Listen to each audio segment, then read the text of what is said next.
오늘 말씀의 제목은 우상숭배라는 이름의 중독, 우상숭배라는 이름의 중독이라는 제목으로 하나님 말씀 나누고자 합니다. 1954년 캐나다 맥길 대학교 연구진에 의해서 하나의 연구가 진행되고 있었습니다. 이 연구 실험의 주제는, 제목은 쥐의 전기 자극에 대한 뇌 반응 연구라고 하는 이름의 주제였어요. 이 연구는 그야말로 우연히 시작된 그런 실험이었는데요. 우연히 그 쥐의 뇌, 그러니까 그 쥐의 뇌의 시상하부 쪽에 전기 자극을 우연히 가하게 되었는데, 그 우연히 경험한 그 쥐가 계속해서 그 시상하부의 전기 자극을 받기 위해서 계속해서 그 똑같은 패턴의 행동을 반복하게 되더라는 겁니다. 이 모습을 관찰한 많은 연구진이 아마도 이 시상하부 쪽에서 쥐가 그 어떤 쾌감을 느꼈을 것이다 라고 결론을 내리고요, 연구진은 전기 자극을 임의로 가할 수 있는 지렛대를 만들고, 이 쥐가 스스로 그 지렛대를 누르면 자기 그 연결되어 있는 이 뇌 시상하부 쪽에서 전기 자극이 일어날 수 있는 실험 장치를 개발했습니다. 그래서 이제 또다시 실험을 진행하게 되었는데요, 그 결과가 놀라웠어요. 어떤 결과가 나타났을까요? 쥐를 실험을 했는데 이 쥐가 무려 1시간 동안에 7,000번이나 미친 듯이 막 지렛대를 막 이렇게 누르면서 쾌감에 빠져드는 그런 결과를 마주하게 되었다는 겁니다. 심지어 어떤 쥐는요, 갓 태어난 새끼 쥐를 옆에다 두고도 방치하고 잠도 자지 않고 음식도 먹지 않고 그야말로 식음을 전폐한 채 자기가 막 전기 자극을 받는데 몰두하면서 1시간에 7,000번이나 되는 이 지렛대를 계속해서 누르는 것을 발견할 수가 있었어요. 이 연구는 쥐의 뇌에 있는 그 쾌감 센터를 알게 되는 성과를 올렸고요, 또 이 쾌감 센터를 포함하는 중독회로, 보상회로를 연구하는 데 큰 기여를 하게 됩니다.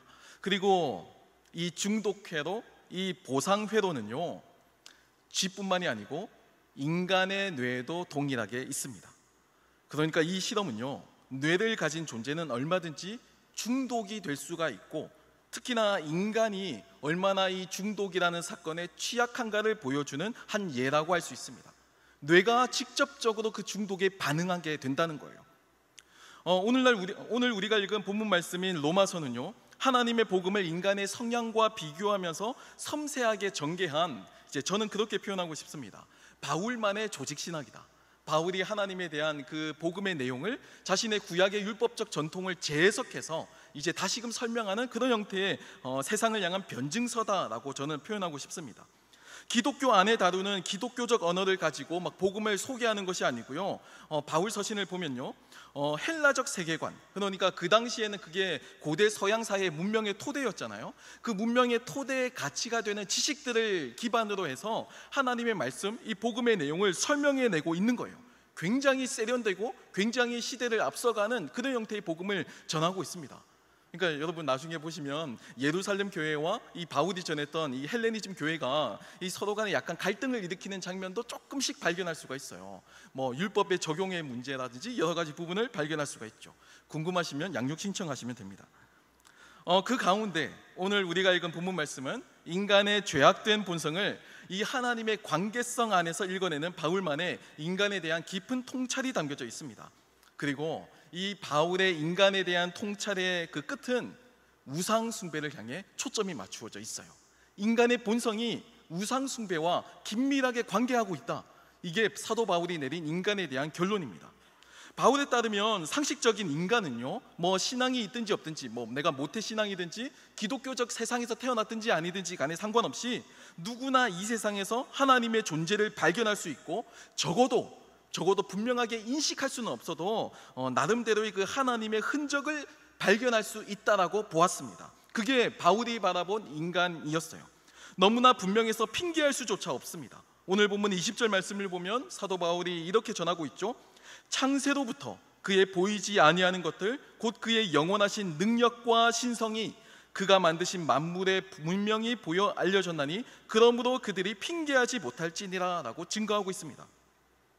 너무나도 명확한 이 증거 앞에서 하나님의 존재를 알지만 인간은 의도적으로 애써 하나님을 지우고 그 빈자리에 자신만의 우상을 만들어서 모시고 섬기고 살아가게 된다는 겁니다. 그게 바울이 바라본 인간의 습성이었어요. 그러니까 이 말을 조금 더 다른 말로 표현하면, 인간은 결코 지식이 부족해서 우상을 섬기는 것도 아니고, 인간은 설득력 있는 증거가 모자라서 우상을 섬기는 것도 아닙니다. 앞서 이 인간의 뇌에 대한 설명으로 이어가면, 인간의 뇌는 바울에 의하면 기본적으로 하나님에 대한 증거를 발견할 수 있게끔 설계가 되어 있다라는 거예요. 그런데 오늘 본문 21절을 보면요, 이렇게 표현하고 있거든요. 하나님을 알되 하나님을 영화롭게도 아니하며 감사하지도 아니하고 오히려 그 생각이 허망하여지며 미련한 마음이 어두워졌나니라고 기록합니다. 그러니까 하나님을 아는 이 지식과 하나님을 이 믿는 지식이 다른 차원에서 다루어지고 있다는 거예요. 이게 별개라는 겁니다. 하나님을 알아도 이 하나님을 아는 지식이 하나님을 예배하는 지식으로, 하나님을 예배하는 행동으로 이어지지 않는다는 거예요. 그리고 하나님을 아는 이 지식이 하나님께 감사하는 행위로 연결되지 않는다는 겁니다. 그리고 그 순간 하나님을 향한 이 지식과 우리의 행위가 분리가 되는 이 순간에 인간은 허망한 생각과 미련한 마음으로 빠져들게 되고, 이것이 반복되면서 우상을 섬기는 인간의 이 악순환이 반복된다고 바울은 진단을 내렸어요. 이게 현 시대의 복음을 거부하는 인간의 본 모습이라고 사도 바울은 통찰하고 있는 겁니다. 왜 인간은 하나님을 알면서도 하나님을 섬기려 하지 않을까요? 왜 인간은 하나님에 대해서 알면서도 허망하고 미련한 생각에 빠져서 굳이 살아계신 하나님을 죽은, 힘없는, 무능력한, 무기력한 우상과 바꾸는 실수를 반복하고 있을까요? 납득이 되지 않지만 그 이유는 간단합니다. 우상에게 인간은 쾌감을 느끼기 때문이에요. 앞서 실험의 생지와도 같이 우연히 접했지만 한 번 겪어본 그 세상의 우상은 충분히 달콤했습니다. 미친 듯이 막 제어판을 막 누르면서 그 자극에 탐닉하고 그 쾌감에 내 삶의 모든 에너지를 쏟아붓죠. 뇌과학으로 설명하면요, 우상을 통해서 이 뇌의 보상회로에서 도파민을 분비시키고 이 달콤한 보상에 뇌가 이미 중독되어 있기 때문입니다. 그러니까 우상 숭배를 하는 사람들의 뇌가 이미 도파민에 중독되어 있듯이 일종의 종교적 중독 속에서 빠져 있는 상태라는 거예요. 가나안에 들어간 이스라엘 백성들을 보면요, 가나안에 들어간 이스라엘 백성들은 광야에서 40년을 훈련받은 출애굽 다음 세대였습니다. 그러니까 막 출애굽을 경험했던 그 실패와 좌절의 역사를 경험한 선대 세대가 아니고 그 이후에 광야에서 태어난 세대들, 광야에서 훈련받았던 세대들이었다는 거예요. 광야에서 만나와 메추라기를 공급해 주시는 하나님을 경험했죠. 농사를 짓지도 않았고, 그럼에도 그들이 그곳에서 생계를 이어갈 수 있는 놀라운 기적을 경험했고, 그것을 일상의 체험으로 누렸던 게 이스라엘 백성이었습니다. 낮에는 구름 기둥, 밤에는 불 기둥으로 지켜주시는 하나님을 목격했어요. 그리고 전투가 시작되는 과정 가운데서도 스스로가 강해서가 아니고 군사력도 약하고 무기도 별 볼 일 없었지만 순전히 하나님의 말씀에 순종함으로 그 난공불락의 요새인 여리고를 함락시킨 기억도 있고요, 가나안에 끝끝내 입성할 수도 있었습니다. 충분히 훈련되었고 단련되었다고 생각했어요. 완전히 무장되었다고 생각했습니다. 그럼에도 이들이 가나안에서 마주하는 그 우상의 현실은 상상을 초월했어요. 말로만 들었지 실제로 경험하는 이 우상의 세상은요, 광야에서 떠돌던 이 이스라엘이 정신을 못 차리게 할 정도였습니다. 그냥 막 제어판을 막 미친 듯이 눌러대는 생쥐와도 같이 그 훈련받았던 모든 내용이 다 쓸모없어지는 광경을 목격하게 되었다는 거예요. 농업사회에서 자녀를 많이 낳는다는 것은요, 곧 많은 부와 명예를 상징했습니다. 내가 낳은 자녀가 곧 우리의 그 노동력이고 자본이었고 재산이었거든요. 그러니까 많은 자선, 그러니까 다산을 하는 것 자체가 고대 사회에서는 엄청난 축복이었어요. 재산을 증식하고 내 영향력을 높일 수 있는 가장 첫 번째 이제 세상의 성공 방법이었죠. 그런 사회에서 다산을 상징하는 아세라 여신, 믿고 싶었을까요? 믿기 싫었을까요? 충분히 매력적입니다.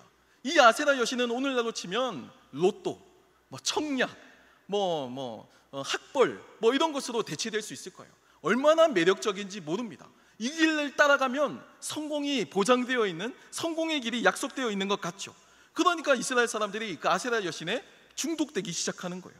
그리고 번개와 폭풍을 주관하는 바알신, 여러분 고대 근동에서 비를 주관하기 때문에 이 한 해의 농사의 성패를 좌우하는 존재가 그 당시에 이 바알신의 존재로 여겨졌습니다.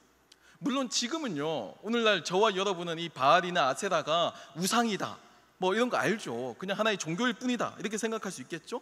하지만 성경이 쓰여지던 그 당시의 신화적인 세계관 안에서 이 바알과 아세라의 존재는요, 그들에게 종교가 아니었습니다. 그들에게는 그게 그 삶의 과학이었고요, 일종의 삶의 방법론이었다는 거예요. 더군다나 예배를 드리는 것, 그 우상들에게 예배를 드리는 것 역시도 쾌감과 중독을 유발했습니다. 우상신들을 성적으로 흥분시키기 위해서 신전에 있는 여사제들과 난잡한 성행위를 벌이면서 그게 예배가 되었어요. 그게 예전이었어요. 여리고에서 구원을 받았던 기생 라합도 아마 그 우상신을 섬기던 그런 여사제였을 것이다라고 많은 구약학자들이 평가를 내리고 있거든요. 그러니까 인간의 본능을 자극하죠. 이를 통해서 비가 내리고 농사가 잘 되고 자녀도 많이 낳고, 그러니까 모든 것이 다 일석이조인 겁니다. 내 본능의 쾌감을 누리고 나에게 안락한 복을 받고 또 내 미래가 이렇게 형통하게 되는 이 모든 메커니즘이 순조롭게 이루어지는 세계관, 이게 우상 세계가 가르쳐주는 세계관이었다라는 거예요. 당시 이스라엘 사회는요, 미친 듯이 도파민이 막 분비되었고 미친 듯이 전기자극 회로의 제어판을 막 눌러대는, 한 시간에 7,000번을 눌러대는 생지와도 같았습니다. 오늘날 수많은 사람들이 각종 중독에 시달리고 있습니다. 향정신성 의약품이라고 불리는 약품은요, 특별한 상황에서 치료를 위한 목적으로만 제한적으로 이용되어야 함에도 불구하고 오늘날 언론을 통해서 많이 발견하죠. 오용하고 남용하는 사례들. 수많은 연예인들이 오용하고 남용하고, 특히 미국의 디트로이트 같은 도시는 많은 사람들이 중독돼서 이제 심각한 사회 문제가 된다고 할 정도입니다. 한국도 이제 여기서 예외가 아니에요. 최근에 수년에 걸쳐서 이제 여러 가지 인스타나 DM을 통해서도 청소년과 청년들 사이에서 적발된 빈도가 매우 늘었다고 합니다. 굉장히 큰 사회 문제죠. 그리고 이것은 단지 중독의 문제, 의지의 문제가 아니고 인간의 정신력의 문제가 아니고 돌이킬 수 없는 뇌의 손상을 가져온다고 많은 정신과 전문의들이 경고하고 있습니다. 그러니까 이 향정신성 의약품, 마약 이런 것에 손을 대는 그 순간에 중독의 문제, 단지 이 윤리적인 문제가 국한되는 것이 아니고 뇌에 심각한 물리적인 타격을 입는다는 점에서 이 문제가 굉장히 심각하다라는 거예요. 실제로 향정신성 의약품을 사용하게 되면요, 우리의 뇌의 이 보상회로에서 도파민을 엄청나게 분비시킵니다. 그러니까 일반적으로 인간이 쾌감을 느끼는 양의 무려 100배까지도 분비가 되게 되는데요, 이게 약물을 통해서 강제적으로 막 분비가 되는 거기 때문에 우리가 느낄 때는 쾌감이지만 실제로는요, 이 많은 의사들이 이야기할 때 뇌가 거의 테러를 당하는 수준이라고 보면 된다는 겁니다. 그 어떤 안전장치 없이 그냥 도파민의 홍수 속에 막 뇌가 반응하고 절개되는 그런 상황에 놓이게 된다는 거예요. 일반적으로 경험할 수 없는 어떤 쾌감을 겪게 되면요, 그러니까 자연적인 상태에서 얻는 쾌감이 아니게 되면 뇌는 이것을 억제하는 시스템을 가지고 있습니다. 균형을 맞추려고 하는 거죠. 이것을 뇌의 전전두엽에서 담당하게 되는데요, 이 전전두엽은 충동이나 감정을 조절하고 계획을 세우고 실행에 옮기고 또 집중력을 가지게 하는 뇌의 그 고유한 인지 능력을 담당하는 부분이에요. 사람이 살아가면서 꼭 필요한 그 뇌의 기능이기도 합니다. 그런데 이 보상회로에서 이제 과도하게 분비된 이 도파민이 뇌의 이 부분을 물리적으로 파괴시킨다는 겁니다. 그리고 한번 파괴된 이 뇌의 이 부분은 절대 복구되지 않아요. 그리고 절대 회복되거나 치유되지도 않습니다. 각종 실험을 통해 뇌의 전전두엽이 회복 불가능할 정도로 파괴된다는 사실이 밝혀졌습니다.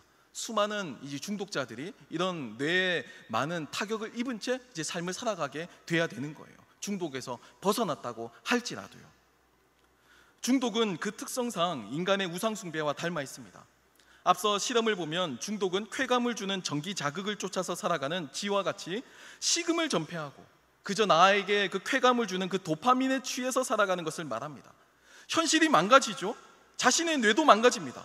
기본적인 인지 능력도 불가능하게 하지만 이미 이제 벗어날 수가 없게 되었어요. 그 쾌락의 메커니즘을 맛본 사람은요, 그걸 끊어내기가 힘듭니다. 유튜브든 도박이든 술이든 카페인이든 내가 한번 어떤 형태로든 맛본 그 쾌감은요, 서서히 사람을 중독시킵니다. 그리고 서서히 물들이고요, 어느샌가 그 중독 물질이 여러분들을 길들이고 있을 거예요. 그리고 그 중독은 스스로 인지하지 못하도록 조심스럽게 그리고 조용히 진행된다는 특징이 있습니다. 바울의 표현대로라고 하면 원래 인간은 기본적으로 하나님을 알 수가 있습니다. 하나님을 발견할 수 있게 되어 있고요, 또 하나님에 대한 그 지식이 하나님을 섬기고 예배하는 이 신앙의 지식으로 연결되어 있게끔 되어 있습니다. 이게 마땅하고 당연한 거예요. 하지만 우상 숭배에 대한 이 중독이 시작되는 순간, 우상에게 우리의 욕망이 투영돼서 중독되는 그 순간부터 인간은 하나님이라는 그 현실을 거짓 우상이라는 가짜와 맞바꾸게 된다는 거예요. 아마 처음에는 사소하게 시작했을 겁니다. 다짜고짜 여러분들에게 나타나서 당장 하나님 버리고 우상을 섬기라고 아마 그렇게 나아오지는 않았을 거예요. 아마 적당히 조금씩 양보하고 타협하면서 그렇게 서서히 우상에게 길들여져 가는 겁니다. 그리고 어느샌가 이제 내 자신을 들여다보았을 때 미친 듯이 우상에게 향하고 그 도파민을 분비시키면서 우상을 통해서 쾌감을 느끼고 중독된 채 살아가는 수많은 사람들의 모습을 발견할 수 있게 될 거예요. 왜냐하면 우상은 인간의 욕망을 먹고 살기 때문입니다. 욕망을 부추기고요, 또 그 우상을 통한 그 쾌락을 약속하죠. 우상은 인간에게 수고와 헌신을 바라지 않습니다. 네가 하고 싶은 대로, 내가 원하는 대로 하고 그 달콤한 선악과를 약속합니다. 뭐 진지하게 고민하거나 삶에 대한 헌신이나 순종 이런 거 전혀 요구하지 않아요. 내가 원하는 대로, 내가 편한 대로 나의 욕망만 채워질 수 있다면 그게 우상이라도 거짓이라도 상관이 없다는 겁니다. 나는 그것을 하나님으로 알고 믿고 섬기겠다고 구약 성경의 이스라엘 백성들이 답습한 그 패턴을 오늘날 우리도 여전히 그렇게 살아갈 수 있게 된다는 겁니다. 그리고 있을 수 없는, 원래 있어서는 안 되는 그러한 거짓 자극, 그러한 가짜 쾌락에 익숙해진 인간은 이제 여기서 중독의 현상이 발견되는데 내성이나 금단 현상, 갈망이 생기게 되는 거예요. 이게 전형적인 우상 숭배의 패턴입니다. 예를 들면요, 인간은 마냥 행복감을 느끼지는 않거든요. 행복과 쾌감을 경험하면 인간은 어떻게 되냐면 그 행복과 쾌감을 느끼는 그 역치가 있는데 그 역치가 경험적으로 점점 올라가게 됩니다.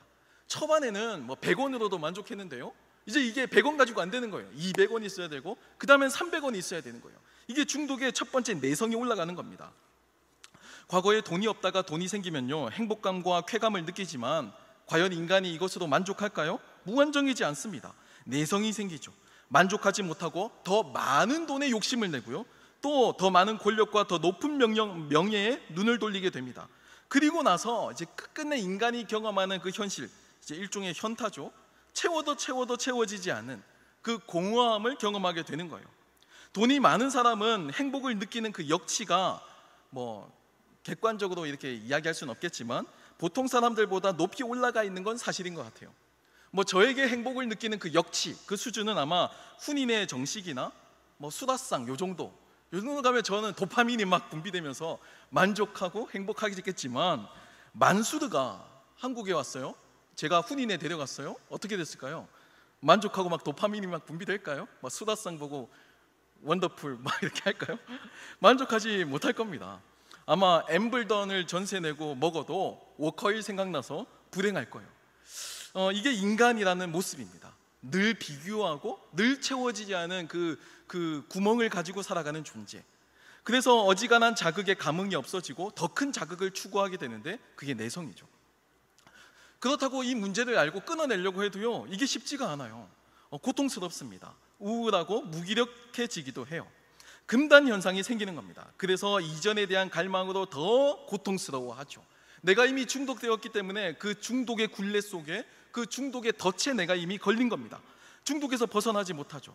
그래서 내성과 금단 현상과 그리고 또다시 갈망하는 이 마음이 계속 반복되면서 끊어내고 싶어도 끊어내지 못하는 이런 중독에 빠져들게 되는 거예요. 오늘 사도 바울은 로마서를 통해 이렇게 설명합니다. 썩어지지 아니하는 하나님의 영광을 썩어질 사람과 새와 짐승과 기어다니는 동물 모양의 우상으로 바꾸는 이 우상 숭배라고. 그리고 이 현상은 안타깝게도 지금 오늘날에도 여전히 이어지고 있습니다. 꼭 형상을 가진 어떤 종교적인 신만이 우상이 아니에요. 삶에서 하나님보다 더 큰 가치를 가지는 모든 것이 다 우상이라고 성경은 이야기하고 있거든요.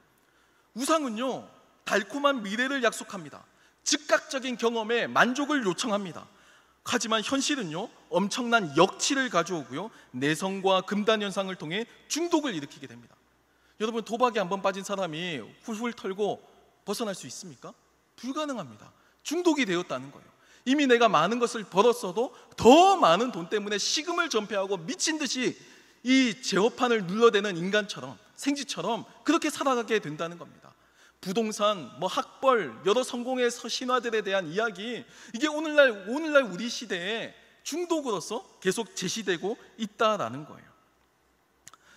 구약 성경에서 이스라엘 백성들이 우상 숭배의 길을 떠나지 못한 것, 그건 그들에게 뇌가 없어서가 아닙니다. 하나님에 대한 경험이 부족해서도 아니에요. 하나님이 계시다는 증거가 없어서도 아닙니다. 충분히 판단하고 선택하고 알 수 있었어요. 그럼에도 우상이 주는 그 달콤함에 중독되어서 거기에 길들여져 있었기 때문에 하나님을 섬겨야 함에도 알아도 이것을 벗어나지 못하는 그 중독에 빠져 있게 되었다라는 겁니다. 내 욕망에 맞게 세팅된 그 우상을 만들어 놓고 도파민을 막 분비시키고 하나님을 올바로 예배하는 것보다 내 자극적이고 내 욕망에 부합하는 것만 추구하며 살아가게 되는 거죠. 의욕적으로 일에 몰두하는 사람이 이제 극도의 피로감으로 무기력해지는 현상을 번아웃 증후군이라고 하는데, 이 번아웃이라는 말이 원래는요, 이 알코올 중독자들을 치료하다가 계속 실패를 경험하면서 무기력해진 심리 상담가들의 모습에서 유래한 용어입니다. 그러니까 이 중독자들을 치료하는 과정이 번아웃을 이야기할 만큼 벗어나기 힘든 거예요. 사람은 이미 자신이 살아온 그 삶의 환경을 막 극적으로 바꾸기가 정말 쉽지 않거든요. 그냥 살아온 삶은 이제 사람은 쉽게 바뀌지 않는다라고 이야기하죠. 그 정도예요.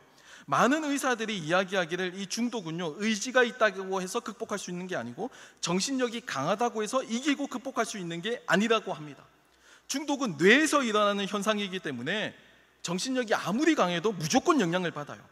의지가 강한 사람은 중독이 일어나는 그 현상 속에 그저 버티면서 꾸역꾸역 참고 견디는 것이 아니고, 의사의 말이에요, 의지가 강한 사람은 그 중독의 상황과 중독의 환경에서 벗어나는 사람이라는 겁니다.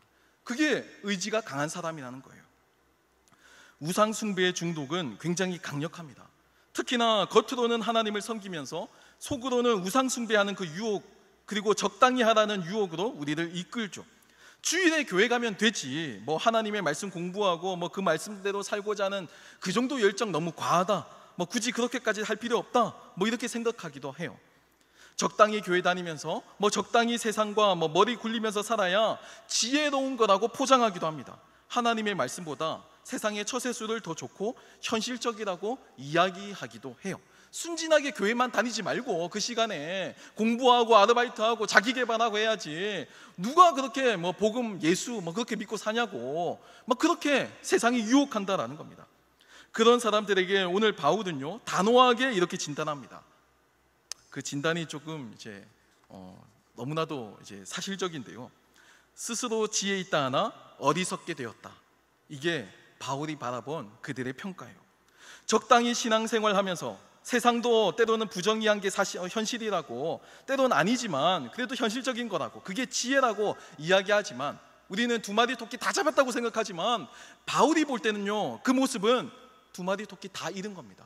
스스로 지혜롭다고 이야기하지만 실제로는 미련하다라고 지금 이야기하고 있는 거예요. 바울의 진단에 따르면 그건 이미 어리석게 된 이후입니다. 중독에 빠진 사람들은요, 중독에 빠졌으면서 자기만 중독인지 몰라요. 아니, 중독이 아니라고 스스로 내 의지로 끊어낼 수 있다고 착각하며 지금도 그 중독 행위를 반복합니다.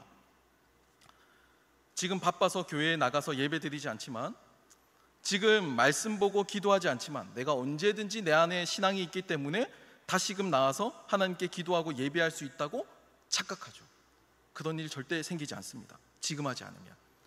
중독에 빠진 사람은요, 이미 전전두엽이 파괴되어서 도파민에 중독되어 있는 상태인데도 그 사실을 자기만 모르고 적당히 지금 살아가고 있는 겁니다. 정신과 의사들이 말하는 중독을 끊어내는 가장 효과적인 방법, 제가 앞서서 말씀드렸죠. 중독을 일으키는 상황을 벗어나고 나 자신을 격리하는 겁니다. 그래서 일부러 입원을 시키기도 해요. 내 의지와 정신력 시험하지 말라는 겁니다. 어차피 노출되어 있고 뇌가 반응하기 때문에 불가능하다는 거예요. 격리해야 된다는 겁니다. 당장 끊고 그 환경에서 벗어나야 살 수 있다는 거예요. 그게 중독을 이기는 유일한 방법이라는 겁니다. 오늘 우상 숭배의 중독에 빠진 사람들도 마찬가지예요. 지금 이들이 살 수 있는 유일한 방법은요, 그 우상 숭배의 늪에서 나 자신을 격리하는 겁니다. 당장 탈출하는 거예요. 예배를 드리지 않고도 적당히 신앙생활을 할 수 있다는 그 중독에서, 하나님을 향한 배움과 열망과 헌신과 섬김 없이도 얼마든지 예수 그리스도를 따르는 제자가 가능하다라고 하는 그 망상, 그 중독에서 벗어나야 해요. 그래야 살 수 있다라는 겁니다. 사랑하는 청년 여러분, 이제 말씀을 마무리하려고 합니다. 오늘 우리가 사는 세상은 온갖 자극적인 것들로 가득한 세상입니다. 자극적인 영상에 익숙해져 있고 자극적인 뉴스가 이제 우리가 일상적으로 받아들이죠. 그래서 너무 일상적이거나 평범한 이야기는 아무렇지 않고 무가치하게 느껴지기도 합니다. 특별한 것만 인스타에 올리잖아요. 그렇죠? 저는 다 올리거든요. 좀 다르죠? 셀럽들과 인플루언서들의 그 자극적인 성공 이야기들, 오늘날 대다수의 우리들의 삶을 상대적으로 초라하게 만듭니다. 그래서 일부러 SNS를 끊기도 해요. 더 많은 갈망을 만들어내고 우리의 욕망을 부추깁니다. 굳이 막 좋은 외제차를 가지고 굳이 명품을 올려다 놓고 사진을 찍고 계속해서 내가 인정받는 그 중독의 굴레 속에 내가 지금 노출되어 있는데도, 내 전전두엽이 반응하고 있는데도 나만 모른다는 거예요. 사실 중독에 대해서 이야기하면서 도파민을 이야기하긴 했지만요, 실제로 도파민은 인간이 살아가는데 꼭 필요한 겁니다. 삶의 목적이나 의지를 다지는 데 필요하고요, 실제로 살아가는 에너지를 제공해요. 우리에게도 삶의 열정이나 에너지 굉장히 중요합니다. 제가 뭐 다 끊고 금욕적으로 주만 보고 살라 뭐 이런 게 아니에요. 공부에 대한 열정도 있어야 하고요, 잘 살고자 하는 의지도 있어야 되고요, 성공을 하고자 하는 그 꿈꾸는 갈망도 있어야만 합니다. 청춘이 가질 수 있는 특권이죠. 모든 것을 의미 없다고 이야기할 수는 없어요. 치열하게 세상에서 살아내고 또 치열하게 노력하고 성취해내는 그 모든 과정이 값진 겁니다. 굉장히 값져요. 하지만 문제는요, 이 도파민이 자연스럽게 이렇게 내가 노력하고 성취해서 얻어낸 것이 아니고 그냥 자연스러운 것이 아니라 비정상적인 전기 자극을 통해서 가하는 인위적인 자극일 때 문제가 생깁니다. 우상을 만들어 놓고 아니면 각종 내가 의지할 것에 중독이 되어 있는 상태, 그게 문제라는 거예요. 그로 인해서 식음을 전폐하고 1시간에 7,000번씩이나 전기 자극 제어판을 눌러대는 생쥐와 같이 살아갈 때 문제가 되는 겁니다. 하나님을 만나고 그 안에서 삶의 의미를 찾고 또 복음대로 살아간 수많은 사람들의 삶의 가치와 비전이 하찮게 보여요. 별로 재미있어 보이지 않아요. 의미 있게 여겨지지 않아요. 그래서 교회가 재미없어지기 시작해요. 더 일확천금을 약속하는 세상의 가치가 더 커 보여요. 그래서 코인이나 주식이나 부동산이나 뭐 학벌이나 취업시장이나, 이게 성경의 내용보다 이게 더 내 마음 가운데 우상으로 자리 잡고 있다라는 겁니다. 그게 오늘날 서서히 진행되는 우상숭배라는 이름의 중독이에요. 교회를 다니면서 신앙생활을 하면 할수록 우리 안의 욕망은 점점 더 크게 하나님보다 더 크고 좋은 것을 만들어냅니다. 이게 바울이 이야기하는 인간의 특성이에요.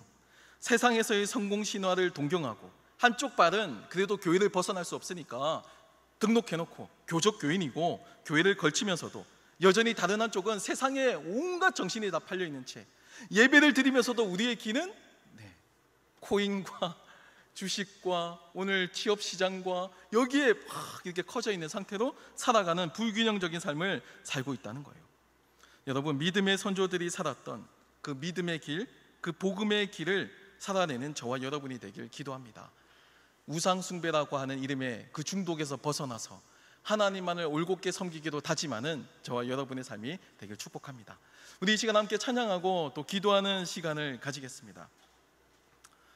이 시간 함께 찬양할 때 우리 내게 허락하신 시련을 통해 함께 고백하실 텐데요, 그저 반복적으로 부르는 찬양이 아닌 하나님을 향한 우리의 곡조 있는 기도가 되길 소망합니다. 제가 주중에 여러 가지 이제 공부를 하면서 특히 이슬람에 대해서 공부를 하게 되었어요. 근데 제가 한 가지 굉장히 큰 도전을 받았던 게 있습니다. 그게 이 무슬림들이 꾸란을 대하는 태도였어요. 그들에게 이 꾸란은 삶의 지침이자 유일한 교훈이에요. 사실 성경이 궁금하시면 이제 들으시면 되는데요, 성경이 훨씬 더 우월한 하나님이 계시거든요. 근데 우리가 성경을 대하는 이 태도가 얼마나 진지한가에 대한 반성을 가지게 되었습니다. 우리 이 시간 다시 한번 찬양하시면서 우리 하나님께 기도하며 나가도록 하겠습니다.